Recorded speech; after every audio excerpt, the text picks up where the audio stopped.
all those in the area that need it. And the pub owners are committed to supporting their local community through. In the room next door, I visited a makeshift health clinic where health workers continue to provide essential support to those who need it. And in a very Kiwi kind of a way, I was talking to one of the nurses working there who was telling me about all of the families she had been supporting. And when she stopped, I asked her, "And how are you?"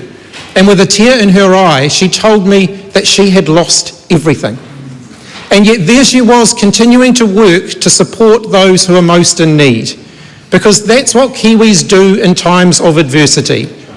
And all of those conversations that I have had in recent days have made me so proud to be a New Zealander. Yeah. Because when we are confronted with these kind of events, we rally around and we support each other.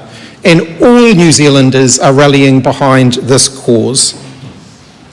People continue to live in a great degree of uncertainty, their lives still disrupted now. The number of people without power has come down sharply. We started with 225,000 households without power. People have been out working in the wind and the rain, day and night, to get people reconnected. And as I came down to the House today, that number has fallen from 225,000 to just around 11,000.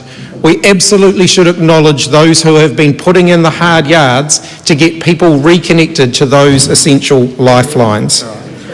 More than 1,300 people were still in civil defence centres overnight because they had nowhere else to go. And countless more will be living with friends, family, other extended relatives while they find out what's happened to their homes and what they can do next. The impact on agriculture, horticulture and food production is currently incalculable, but we know it will be significant. As of yesterday afternoon, around 250 state highways and local roads were still closed. Crews were working on 400 kilometres of highways, and of course councils had their crews focused on local roads, cleaning them up and getting them reopened. I want to acknowledge how traumatic this situation has been for so many people and for so many businesses. I think also of the trauma of those who found themselves trapped on roofs overnight. Our rescue teams worked valiantly up until they were no longer able to do so because of the wind, the rain and the dark. And they knew that when they had to stop working, that there were still people on roofs, and they were back out there at first light the next morning to make sure they got those people to a position of safety. But for some people, it was a dark, cold and miserable evening waiting on a roof, and I want to acknowledge the trauma that they have experienced. I also want to acknowledge our extreme gratitude as a country to the brave men and women who have sacrificed so much in the service of their communities.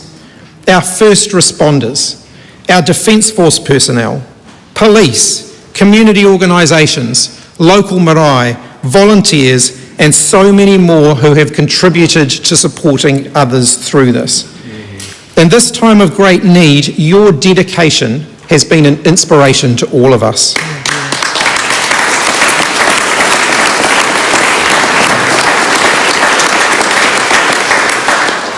I want to particularly acknowledge Dave Van Zwanenberg and Craig Stevens, volunteer firefighters who were killed in the line of duty while protecting their local community at Muriwai.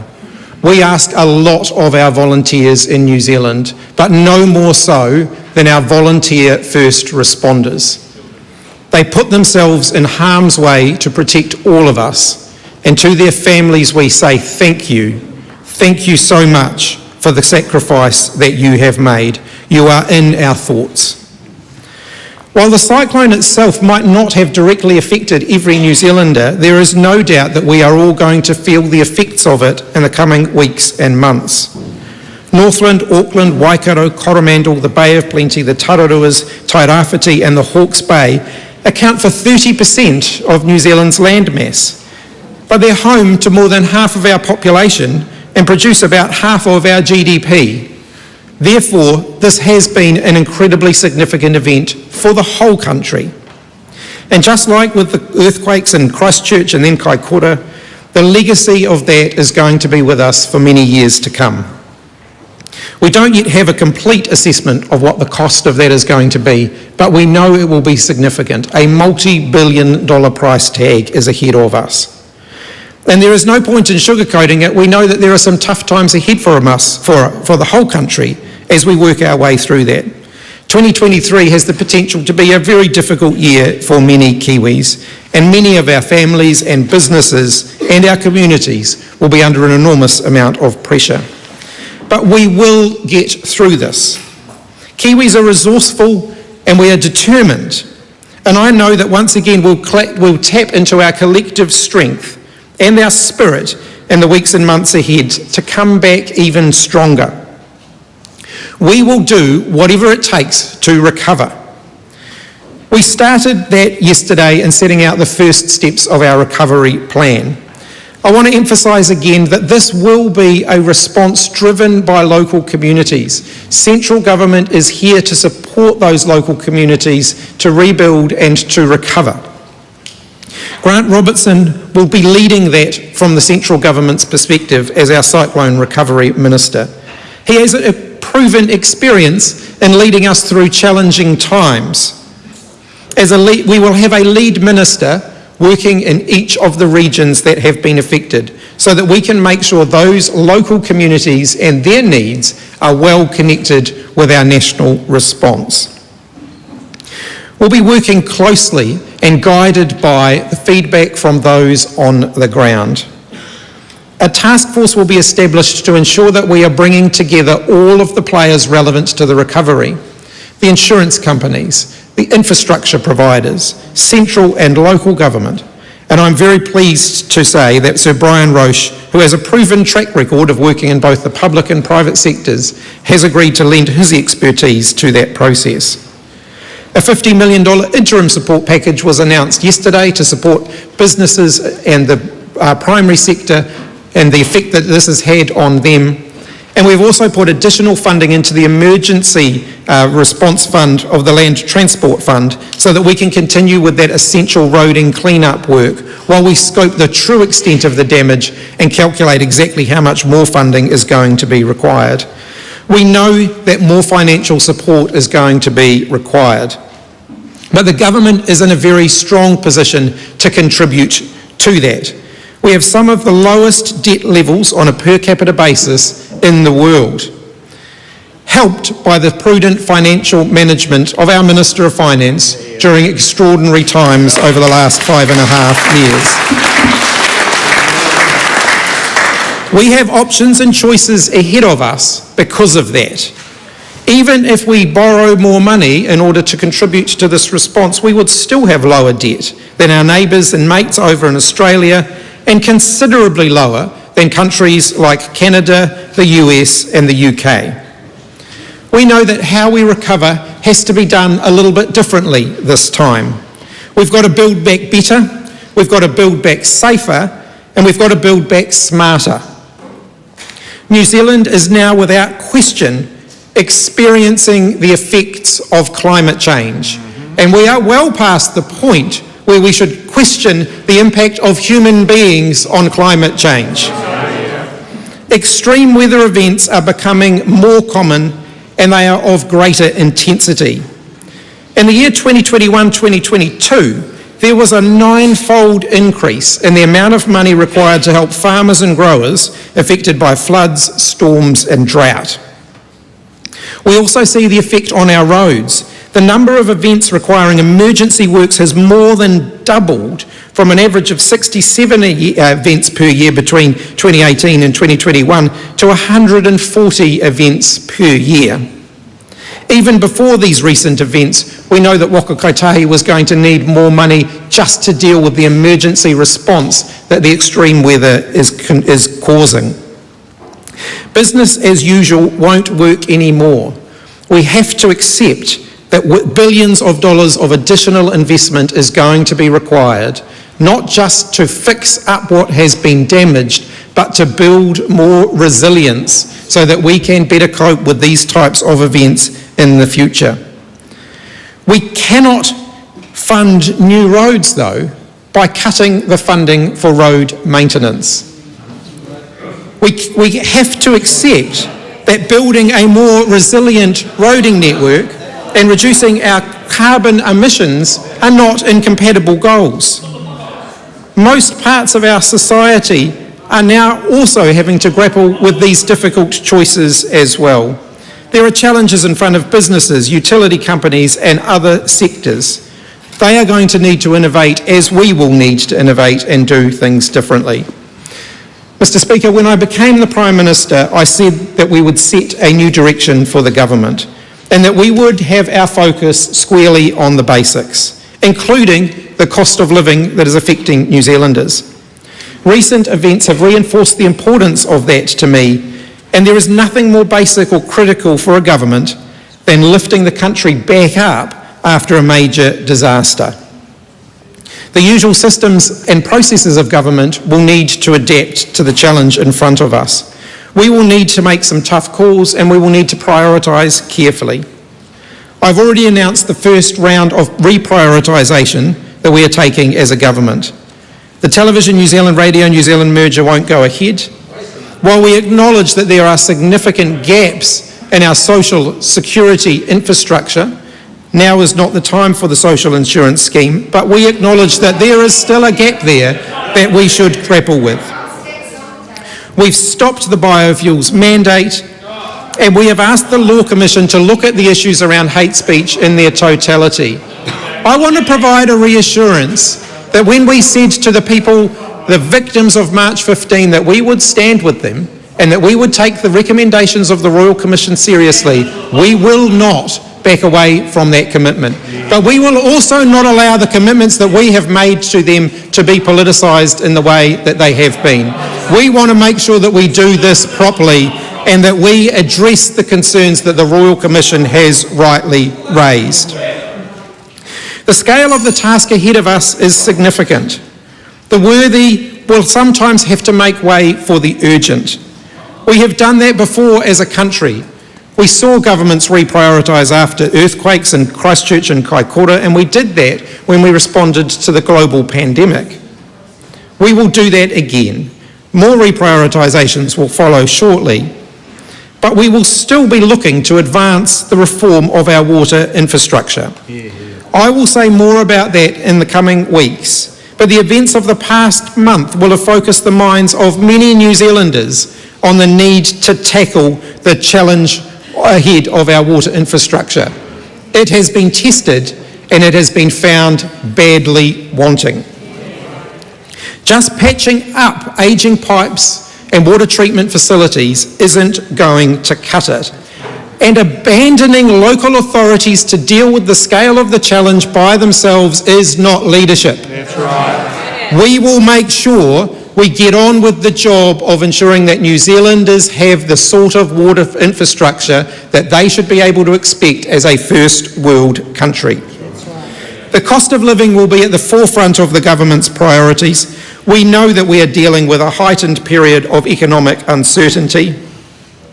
We have already taken action to extend the reductions in fuel tax, saving families filling up the car by up to $17 every time they do that.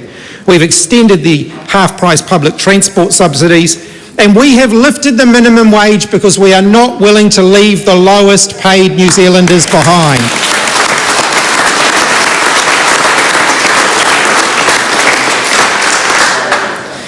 In April, New Zealanders will see that our support continues to roll out. Improved access to childcare is long overdue, and New Zealanders will start to see that in the coming months. Improvements to working for families on the Families Tax Credit will also be rolling out. Superannuation and benefit rates will increase, as will the Best Start payment. From the 1st of May, we will deliver the winter energy payment to 1.2 million New Zealanders. But there is no question that the cyclone has changed a lot from a budget perspective, and we will work our way through that. But this is not the time for austerity. It is the time to continue our investment in health in education and in the social services that New Zealanders rely on. And that is where our focus will be.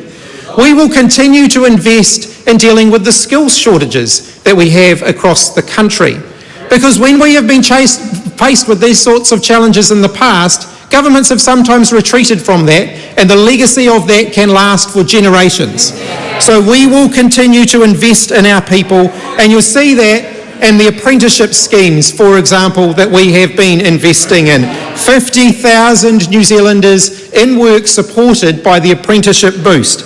215,000 New Zealanders supported through free trades training. We are absolutely committed to plugging the gaps in our workforce, and yes, immigration will continue to play a role there.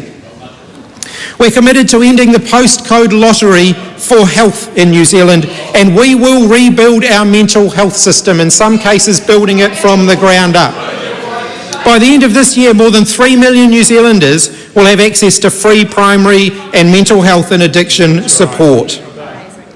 Community safety will continue to be a priority for us, but we know that empty slogans simply won't cut it.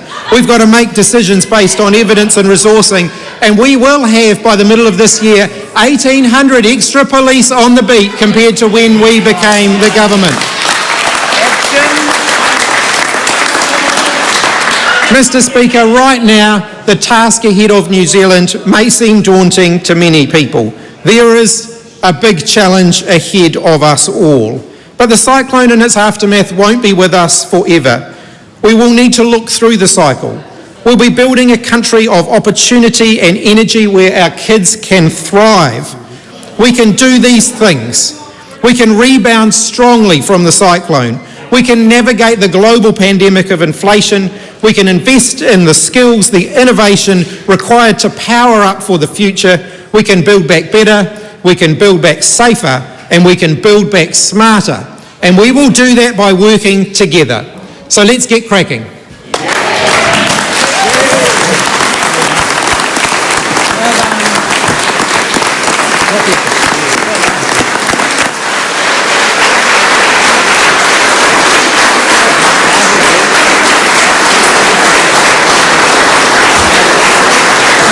The question is that the motion be agreed to. I call Christopher Luxon.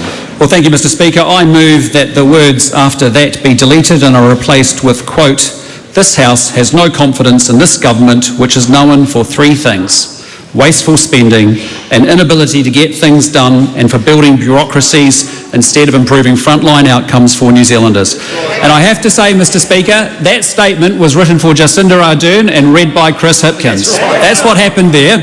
We got the same laundry list, the same slogans, the same spin that we've seen. But Mr. Speaker, before I come back to that, I rise wanting to acknowledge the huge physical devastation and the emotional toll that this cyclone has taken on New Zealanders. And like many MPs in this House, I've been out and about in those impacted regions, and I'm struck by several things. The first is that we have New Zealanders doing it incredibly tough. When we think about just the families that have been displaced from their homes. I was in an Auckland evacuation centre and I met a fantastic young dad, single dad. His wife had passed away 4 years earlier. He had 2 children, his son was about to go to high school, and his bottom flat that he rented had been completely destroyed with all of their possessions, and yet he was still staying really positive. Just 2 days ago in Gisborne, I met a family of New Zealanders that had just moved here from southern India through Singapore as trained engineers, and the rainwater had come up so quickly that it had flooded their basement, and they were clearly traumatised. But for the actions of a good school principal, connecting them with a local church and finding accommodation for them, but I got the sense they were spending more time in their car with their 6-year-old and their 3-year-old as a result. Mr. Speaker, we've also seen communities that have been doing it incredibly tough, and late last night I talked to Craig Little, the Wairoa Mayor, and he was just talking about some of the challenges of his community being cut off and the suffering and the pain that they've been going through and experiencing. And then a few days ago, I was up in a valley north of Tolaga Bay, and I met a lovely granddad who had not been able to contact his son and daughter-in-law and his 4 grandchildren for over 5 days. And in that last hour, he just re-established phone contact with them, but it will be days before they can actually get in to build and get access into their place and be able to catch up in person. And Mr. Speaker, we think about those that are doing incredibly tough, that have lost their livelihoods. It was a kiwi fruit orchardist who had the kiwi fruit orchard that he'd been building over the last 3 years. It cost $5.5 million to do so, completely destroyed 2 weeks out from taking the first harvest to defray some of those costs, and destroyed by silt and destroyed by slash. And I just say as an aside, I think we need to come together in this House and actually take action with respect to forestry in this country, because it is a great industry and it's something we want to continue to support. But it's the only business, the only sector I know that gets to internalise the benefit and to socialise the cost. And we need to revisit practices, we need to revisit penalties and prosecutions as a result. And Mr. Speaker, we just do think of those families that have lost loved ones, that are going through tremendous shock and grief, readjusting to a life without their loved one in it. And we just thank you for them. We think about them, and our thoughts and our prayers are definitely with them. But Mr. Speaker, over the course of the last week or so, we have also seen the absolute best in New Zealanders as well. And I just think of communities of strangers that in every region have come together to actually go to work and help their fellow Kiwi. I was part of a group of strangers that came together in Sunny Nook. We went out in each other's cars. We didn't know anybody, and we were in a stranger's house removing carpet and putting furniture out so it could aerate. I was thinking about the community working bees that were taking place in Sunny Nook, but also in Puketapu that we saw just a couple of days ago. And then there have been great donations of food and new clothing that have come from places, as I saw in my own electorate in East Auckland, being sent up to people in Northland. Mr. Speaker, we've also seen the best of New Zealand with respect to the bravery of our first responders and our rescuers. I had a privilege of spending time in Muriwai. That's a really tight community, 1,100 people there, everyone knows everyone. But those 2 volunteer fire service personnel who gave so much at such short notice and as volunteers stepped up, and I spoke to fire service and St John's people that were with them on that night, and they were incredibly brave. I think about an orchardist out of Napier who had lost a lot of his orchards, almost totally devastated, and yet had used his own personal helicopter to go off and do a lot of rescues. And we should thank him and be grateful for him and that work that he did there. And then, Mr. Speaker, I got to see civil defence staff in local regions, but I also want to say thank you to the Emergency Response Minister for letting me come in and observe what happens in the bunker here centrally in Wellington. All of our civil defence and emergency management people have worked incredibly long hours on a completely complex situation and have done an exceptional job with it. And so we owe them all our deepest gratitude, our deepest thanks and appreciation for everything they're doing. But Mr. Speaker, I tell you those stories because I think in the days and weeks and months ahead, it's really important that we have those stories and those people at the forefront of us and our minds as we actually wrestle with the right response and recovery. It's important that we don't forget them. We don't forget that actually delivering for them, really getting things done for them is what's going to matter here, rather than just platitudes and nice statements. We need to make sure that we can do it right by them. And I think we've seen a great community response, but I'd also say it challenges us to say we need to continually upgrade our emergency management response. We will have sadly more events like this. And I lived in America for a period of time, and I remember watching Katrina, which was handled poorly, and then seeing the subsequent upgrade of each subsequent event across the different states in the US. And I think it's the same for us here. Let's have a great community response, but let's make sure we strengthen our responses as well. So, Mr. Speaker, with respect to the National Party, I mean, there's 2 roles that we need to play here around this disaster. And the first is that we want to be able to be supportive and constructive and offer constructive solutions. We know that this rebuilding effort is about New Zealand. It's not about politics right now. And right here, right now, our job is to make sure that we are establishing contact with the uncontactable. It's about making sure that we are reaching into those isolated communities, up those valleys and people that have been cut off from communications. And it's restoring that critical infrastructure, power, water, supplies, fuel, communications that they so desperately need. So we need to carry on that work in the coming days. And we also want to be supportive and constructive. We have a playbook from experiences in Christchurch and also in Kaikoura. We've learned lots from those experiences, sadly. And it's important that we actually support the government in making sure that we can action those plans and that recovery in the way that we want to. Things like a targeted short-term wage support for impacted workers and businesses. Things like loosening our immigration settings so we can fast-track the clean-up and the rebuild. Things like making sure the banks actually stand by their customers for the coming years and actually support them. If there's any special legislation that the government feels that is needed that actually enables a faster reconstruction, enables critical infrastructure to get built, we'll be very supportive of that. And obviously anything that gives dedicated leadership to give single points of accountability so that things actually get done and things are well executed is important. So I say to the government, that's what you should expect from us. We will be supportive and we will be constructive on the big set pieces that we need to get done well and done right. And we'll be pragmatic and practical, supportive and constructive around that. But we do have a second role, and that is to hold the government to account for its spending and for its delivery, because it's really important now, more so than ever, that we actually get things done and we actually enable people to get ahead and we get them what they actually need at this point in time. And I have to say to you that we feel some scepticism about that, because we look back at this government over the last 5.5 years and we've seen a very poor record of delivery. What we've seen is some characteristics of this government that are consistent and happen all the time. It wastes a lot of money. It can't deliver anything. It builds centralised bureaucracy and it forgets the front line, and it forgets that it could partner with businesses and communities because it thinks it knows best and that government knows it all and it can do it all here from Wellington. Thank you very much.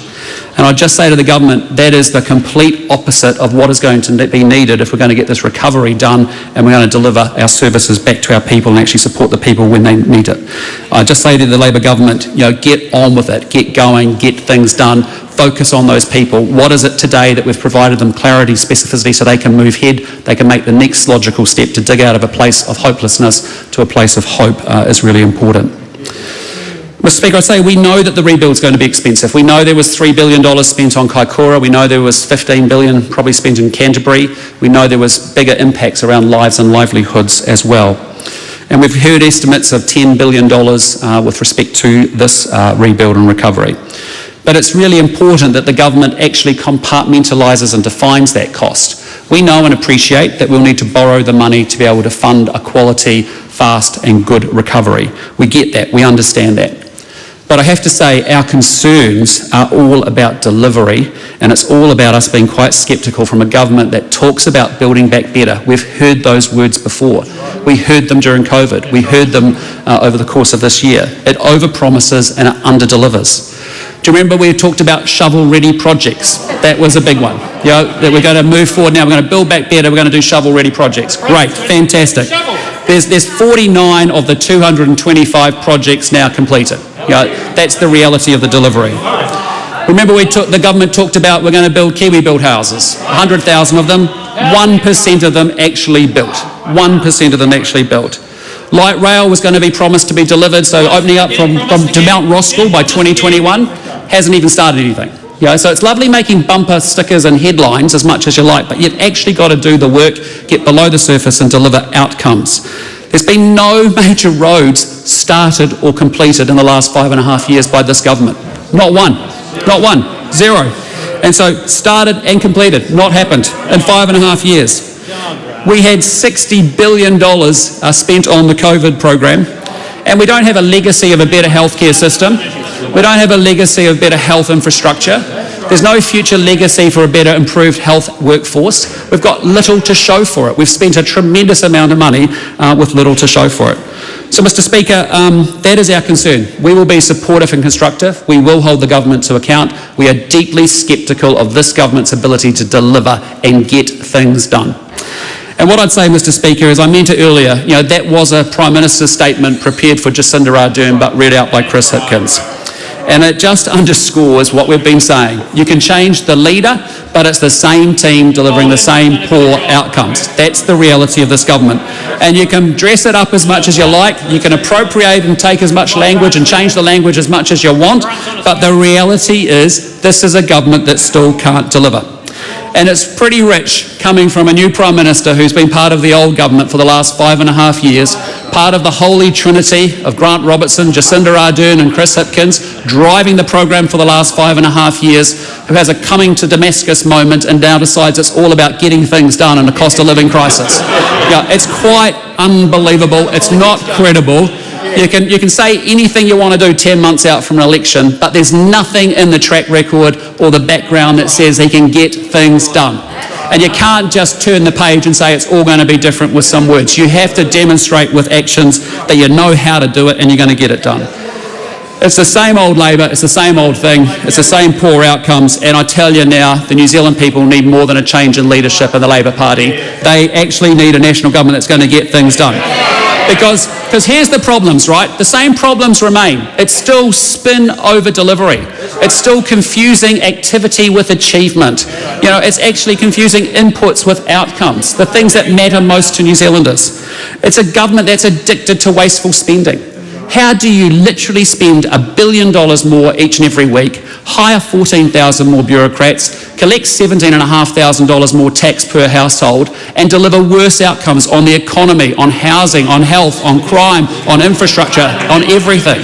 It's a unique and special skill set.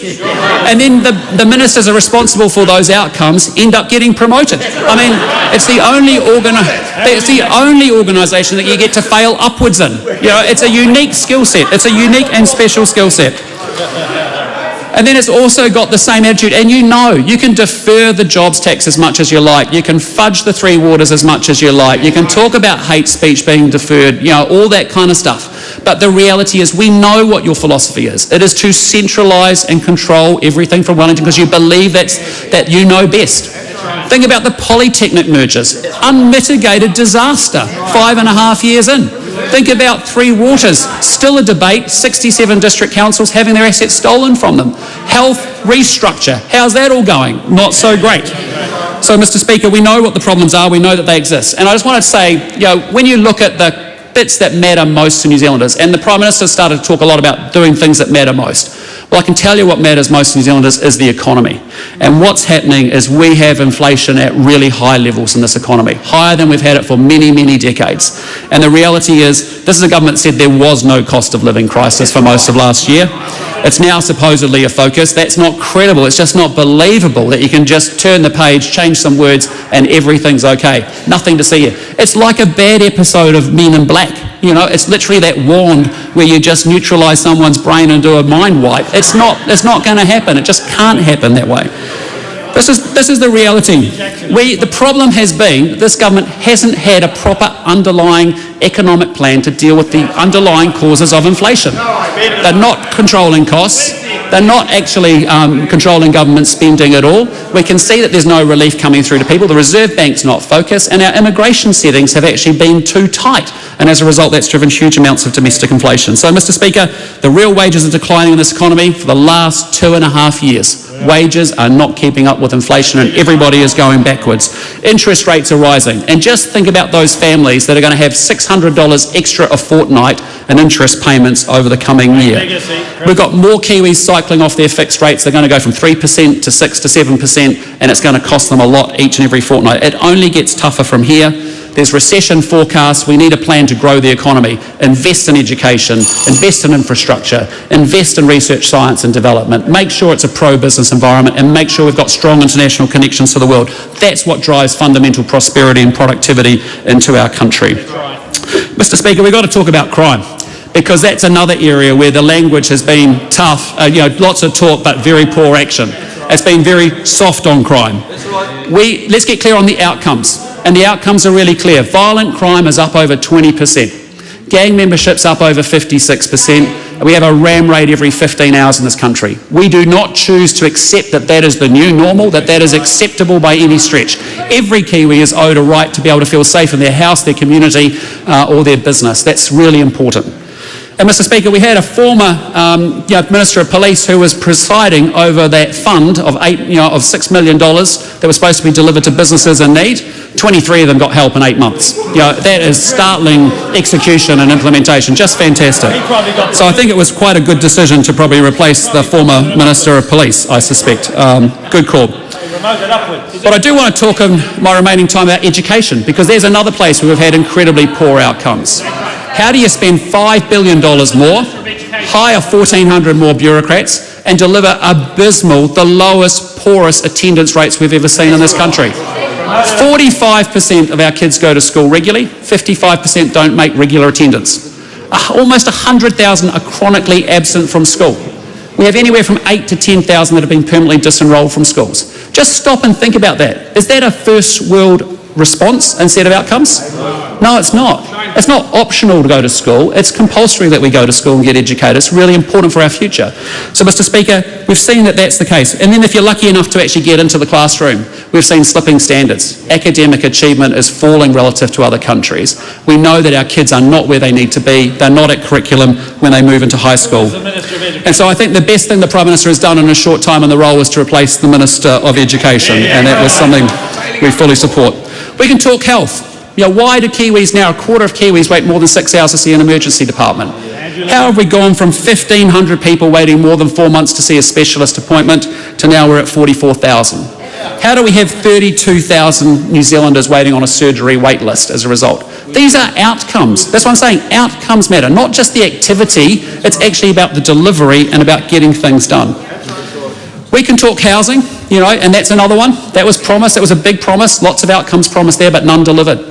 If home ownership's out of reach because the average house price is up another $250,000. If you can't own one, you end up renting one. That's another $150 a week in extra rent that's actually being passed on to tenants. If you can't get to own a house, rent a house, you end up actually having to go on a state house wait list. That's up 4 times.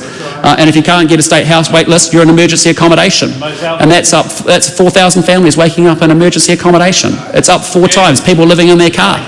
That's not great. So, Mr. Speaker, what I say to you is that, we get it. We want to be supportive and constructive around the recovery. Let's frame what that investment needs to be. We'll support that. We'll be constructive where we can be about that. But we have grave concerns. We are deeply, deeply sceptical about this government and its lack of ability to deliver. So I want us to realise that New Zealand is without doubt the best country on planet Earth. I can tell you, having done this job now for 2 years, and as I go around it, we have the best people, we have talented people, we have world-class talent, we have endless potential in this country. But the reality is that we are not realising that potential at the moment. We are not delivering the outcomes. We are not solving the problems that actually this government said that it would solve. It's not getting outcomes. It's not solving things. It's not helping us realise our potential. And I know that this government, the risk is it's going to make it much harder to get this recovery done.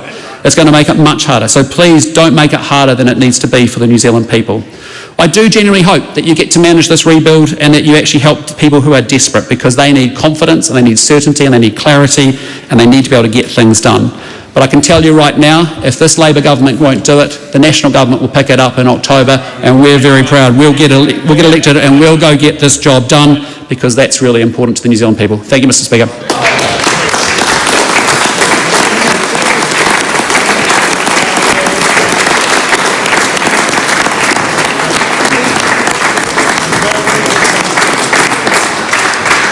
I call the Honourable James Shaw. Thank you, Mr. Speaker. Mr. Speaker, before I begin, I would also like to acknowledge on behalf of the Green Party the fact that over the course of the last month, tens of thousands of New Zealanders have lost their livelihoods, have lost their homes, and in many cases have actually lost their lives. Tens of thousands of people have at some point experienced a level of homelessness and displacement. They've been without power, they've been without the ability to communicate with their loved ones, to communicate whether they are safe or not. And our emergency services and our civil defence responders and so on have risen to the challenge as best they are able, but this has been a catastrophic series of events in Aotearoa. And there has been enormous heartbreak for many thousands and tens of thousands of New Zealanders over the last several weeks. Our top priority right now has to be on ensuring that everybody has everything that they need to be able